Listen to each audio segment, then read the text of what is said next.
Aloha pessoal, tudo bem com vocês? Hoje mais um vídeo, mais uma pílula. E hoje eu venho tratar de uma coisa bem diferentona. Eu não sei se tão diferente assim, mas hoje eu quero falar um pouquinho sobre a espiritualidade, né? O que a espiritualidade tem a ver com a questão da nossa mente e do nosso cérebro?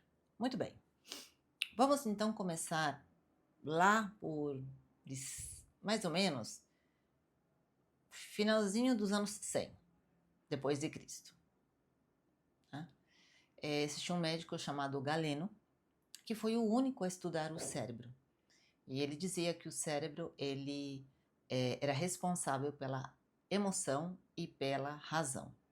Muito tempo depois se passou, o humano ficou interrompido desse estudo por conta da Idade Média, e, enfim, porque sempre se acreditou, por uma questão até do próprio Aristóteles, que o chefão de todo o assunto era o coração, e que tudo que nós pensávamos e tudo era responsável o coração, porque o coração logo ele ficou sendo o maior órgão, né, o órgão responsável pela nossa vida, porque ele obviamente era quem pulsava, fazia toda a circulação do sangue e por aí vai.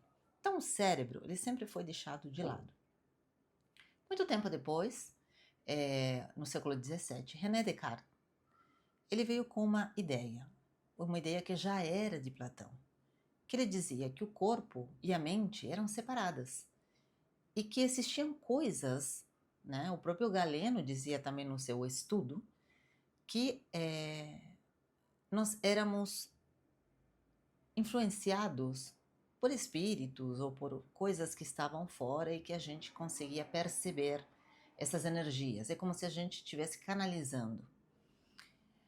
Descartes também veio com essa ideia, a gente chama isso de dualismo, no caso do Galeno, dualismo funcional, e isso se propagou muito tempo.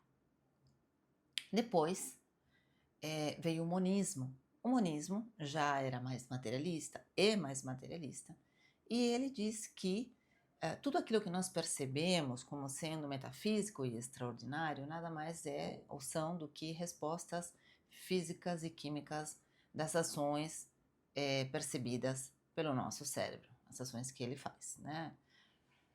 Enfim, então a neurociência nasceu para isso, para poder entender esse caminho, né, que tem duas vias, uma via que é muito mais metafísica e a outra que é mais mecânica, mais física, né, para entender como funciona realmente o cérebro. E aí chegou-se, inclusive, até estudar o famoso ponto de Deus, né, God Spot, que seria atrelado a pessoas que, como monges, freiras, essas pessoas que estão sempre meditando, orando, então se observou que determinadas formações aconteciam e determinados lugares do cérebro se ativavam nessas pessoas quando essas pessoas tinham essa comunicação espiritual. Portanto, né, a gente entende por isso que quando você força uma situação de oração, de conexão, o seu cérebro ele compactua com isso, para você ter determinadas sensações. Como, por exemplo, você desativa mais essas questões do córtex pré-frontal, que é responsável pela parte racional, né? Você ativa muito mais e desativa também, inclusive, a amígdala, para você não ficar, né, de sobrealerta, chegando a ondas teta, né? E aí você desativa o lobo parietal posterior, para você não ter essa percepção do tempo. Então por isso que você tem aquela sensação de que você se une a alguma coisa, você se une com Deus, ou enfim. E por aí vai. E aí você tem, obviamente, secreta alguns neurotransmissores, como serotonina, dopamina, ocitocina, que tudo isso faz com que você tenha empatia, você tenha compaixão, você traga paz. Enfim, existe uma série de mecanismos que se ativam e desativam. E aí você se pergunta, Selva, então você está me trazendo tudo isso? Quer dizer então que a questão espiritual não existe? Não existem coisas além de nós? Porque se você está me trazendo tudo isso, você diz o seguinte, olha, tudo isso vem do monismo. Tudo isso é por conta do que o seu cérebro percebe. Então, o cérebro tem umas determinadas respostas, faz uma determinada química e voilà, tem uma mágica acontecendo. Ok, então vamos partir do princípio desse tipo de monismo, né, que diz que tudo se deriva da função do cérebro. E aí eu te pergunto o seguinte, eu vou contar uma coisa bem pessoal aqui para vocês. Hoje, houve um acidente aqui em São Paulo, um avião caiu na Zona Oeste, por volta das 7h15, mais ou menos, das 7 às 7h30, mais ou menos esse horário. E eu resido muito próximo dessa avenida, inclusive meu marido pega essa avenida para deixar a minha filha na escola, e nesse mesmo horário. Só que hoje, por obra do acaso, ou talvez do cérebro, não sei dizer muito bem o que é, quando eu acordei cedo, eu acordo geralmente por volta das 5h30, 6 horas. Acordei para atender a minha filha, já preparar o café, enfim, tudo isso. E aí eu olhei para o rosto dela e me veio uma sensação não muito agradável e eu falei, você não vai para a escola hoje. E ela não foi. Depois, por volta desse horário, antes das 8, meu marido vem e comenta sobre esse acidente. Já pensou? E aí eu te pergunto, o que será que é esse acaso? Será que esse acaso não tem um propósito?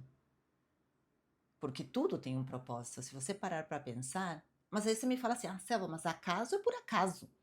É sem querer. É um golpe de sorte. É uma coisa acaso, né? Eu te pergunto, o acaso ele também não tem um propósito? É um paradoxo bem estranho, né? E por que eu trago tudo isso? Eu trago tudo isso porque tem um monismo, uma parte do monismo que diz o seguinte: tudo aquilo que nós percebemos como matéria, na verdade, não passa de uma percepção da realidade daqui, do nosso cérebro e da nossa mente. E aí, para fechar essa nossa conversa, eu te pergunto, né? O que será que é? Será que a consciência está somente em nós, dentro desse cérebro?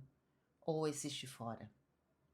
Será que não existe uma consciência coletiva, como no caso das abelhas, das formigas, dessas, agora me falhou o nome, das que estão na água, medusas, as medusas, né? Há quem diga que as medusas elas têm uma consciência, né? E elas não têm um sistema nervoso central, como a gente tem. Então, eis aí, né? Uma pergunta que eu deixo aqui com vocês.